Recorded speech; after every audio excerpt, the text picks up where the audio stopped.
Peace. What's up, world? It's Trey Chaney, and I would like to welcome everybody to another special edition of Give Them Flowers While They're Still Here.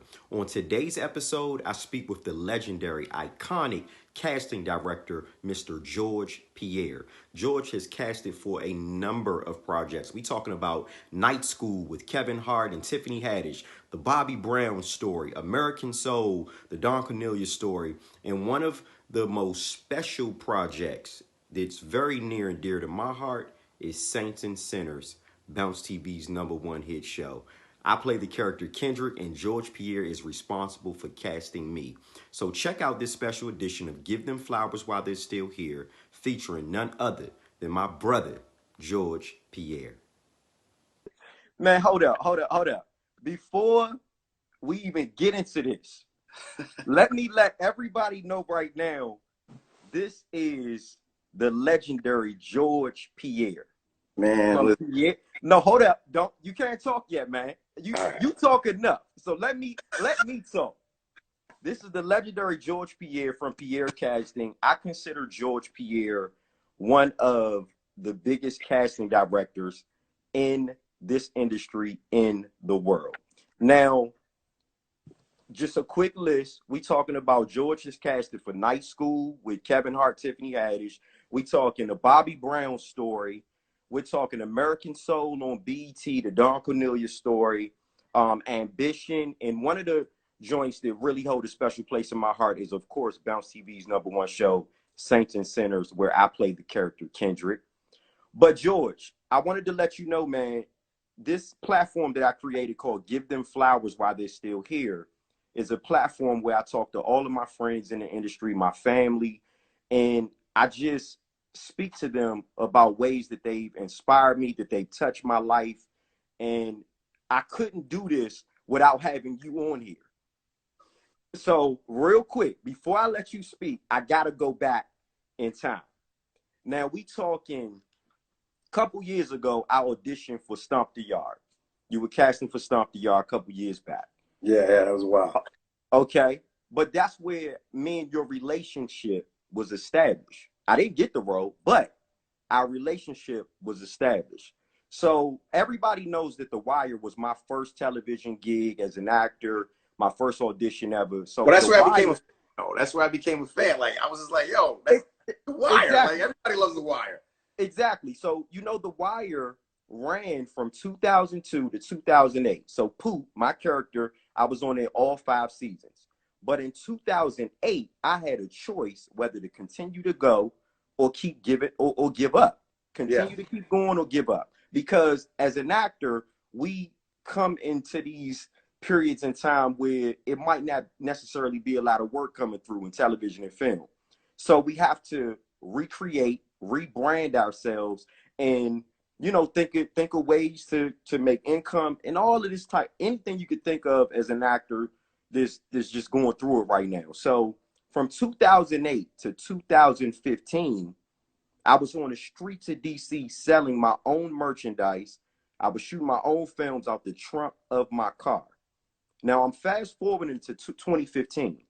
I get a call. I'm on the corner of 13th and F Street in Washington, DC, and my phone rings. It's George Pierre.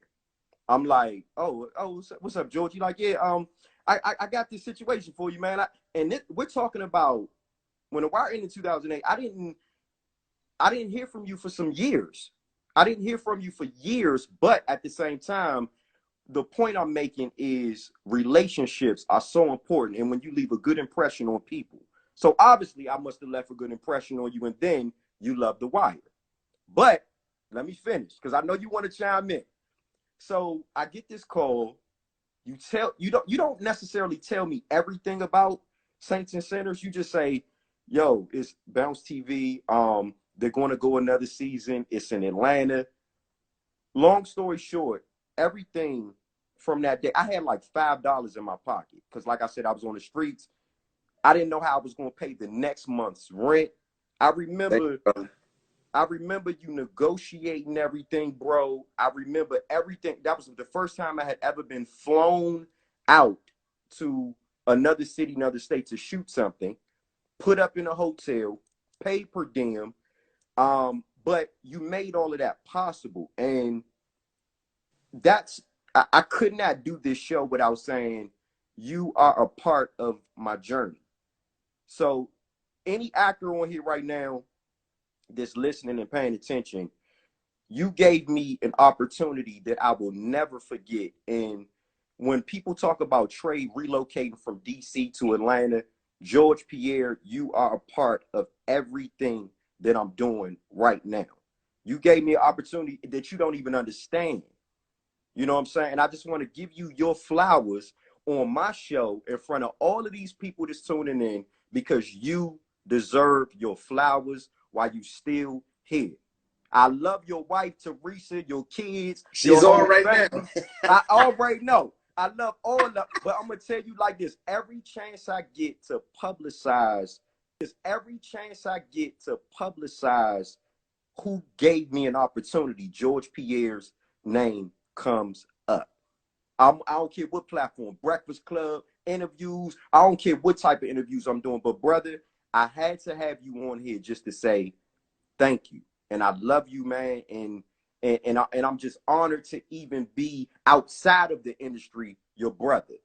You know, because we do a lot of stuff outside of this industry. You just cashed in and giving people jobs. Man, we come to the house, we chill, we check on each other, families. So it's bigger than just you giving me a job. It's that genuine love that you've always demonstrated to each and every last person that's actually chiming in. And I just wanted to tell you that, man. I'm gonna let you talk now, man, because I know you got something to say.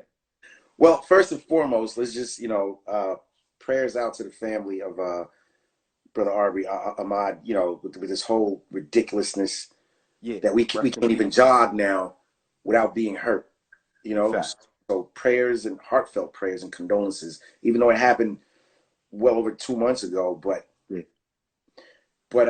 but as far as you go, my dude, I was so happy to be able to be like, yo, I'm about to cast Pooh from motherfucking Wire. Yo, forgive my cursing, but I'm about to cast Pooh from the Wire on this show. And I sent it to the producers, and they were like, yeah, oh, yeah.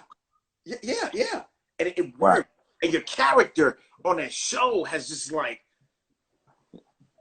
Thank you, man. I was like, yo, they're killing it. Like, dude, you were buried alive. Yeah. You know what I'm saying? Like, yo, dude, that means your character, like, yo, listen. I don't know if people understand. When your character's getting buried alive and you somehow make it out, you're a part of that show. You're very pivotal and very important on that show. So for me, I should be thanking you because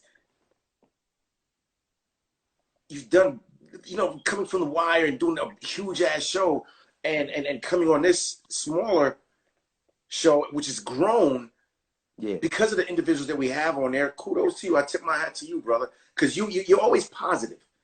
Yeah. You know what I'm saying? You're always positive. You always want what's good for the people. You know what I mean? And so, like, for me, I absolutely love that. And when I told my wife, I said, oh, yeah. Oh, here you go. You're such a big part of the show, Kansas. I see. That's my wife right there. It's love. And when I told her, I said, yo, I'm going to be on with Trey today on IG. She was like, oh. Yeah. Oh, okay, yeah. Good. She's sending messages to people like, oh, yeah, log on. That's just her. That's how we support. We show each other love. Just in case anybody's just joining, this is my brother, George Pierre, who I consider one of the biggest casting directors in the game. George, I wanted to also let you know, too, man, one thing that you definitely demonstrate that rubs off on a lot of us is you demonstrate patience. And you want to see every actor and actress win. You know what I'm saying? And man, I can't tell you and thank you enough and let you know how much me as an actor and so many other actors that definitely know what time it is when it comes to George Pierre. We appreciate you, brother. And I say any chance that I got to do an intimate one-on-one with you like this with the IG Live thing, of course, prayers go out to everybody that's affected by COVID-19, coronavirus pandemic. This is a different time for us right now. Yeah, to be doing like IG Live. Usually we in person. We talking in person. That was good. Yeah. You know what I'm saying? But just to be able to, like I said, on this platform, give you your flowers, man, while you still here. And the reason why I put while you still here is because us as African American men, black men, brown men, we not promised tomorrow, bro. like every day you walk outside your door, even if you go into the grocery store, it's almost like a little bit of fear. You know what I'm saying? Like, yo, am I gonna make it back to see my wife and my kids or my family? So that's why I created this platform, because a lot of people ask me, and I'm like, man, we're just not promised tomorrow. You know what I'm saying? And you're right. As black men, we're not promised tomorrow. Like, hell, I can't. I'm going to take out the trash. I gotta, you know, like, and I talk to my son. Yeah. You know, and I'm like, hey man, look, because you know he's 13, he's a teenager, and he's feeling himself or whatever. And I'm like, hey man, you got to ease up a bit, man. You know, you get older, you get pulled over by a cop. What do you do? These are things that I have to instill in his head. Yeah. So that way he doesn't become a statistic. That's a fact. I don't want to become a statistic. You know, it's sad. It's the day and age that we're living in right now. That's you know what I mean. Right. Like if somebody knew me, I'll be the type of guy. If I'm at a going to get some food, I see some firemen or whoever, or cops for that matter. Yeah. I'll treat them to lunch. Exactly. You know what I'm saying? But I don't want me treating you to lunch. Then all of a sudden you become the same person who ends up taking my life away because you're fearful, because you don't remember I was the guy who treated you to lunch. Yeah. You know what I mean? Like, yo, don't look at me. Listen, I happen to be black. I am black. I'm proud of who I am. But don't look at me as a threat. I'm not a threat. I promise you. If you really take a look at me, don't let these tattoos fool you. I really have a lot of love in my heart. So don't think for one second that, oh, I'm not a threat to my brother, so why would I be a threat to you?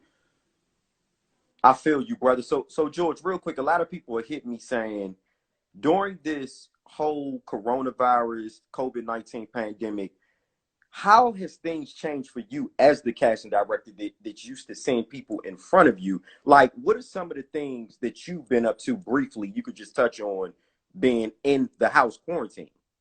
Well, for us, a lot of the shows, obviously our show is on hold. Yeah. Obviously, until all this stuff is over. Clears over. But what I realized, what I'm going to start doing now is, especially, you know, with this modern day like technology, Zoom has become a real cool thing. Oh yeah. I have never Zoomed so much in my life, brother. Like I'm Zooming, like I have a Zoom that I got to do later on this evening. You know what I mean? And I think how Pierre Casting is going to incorporate, and I think a lot of casting companies,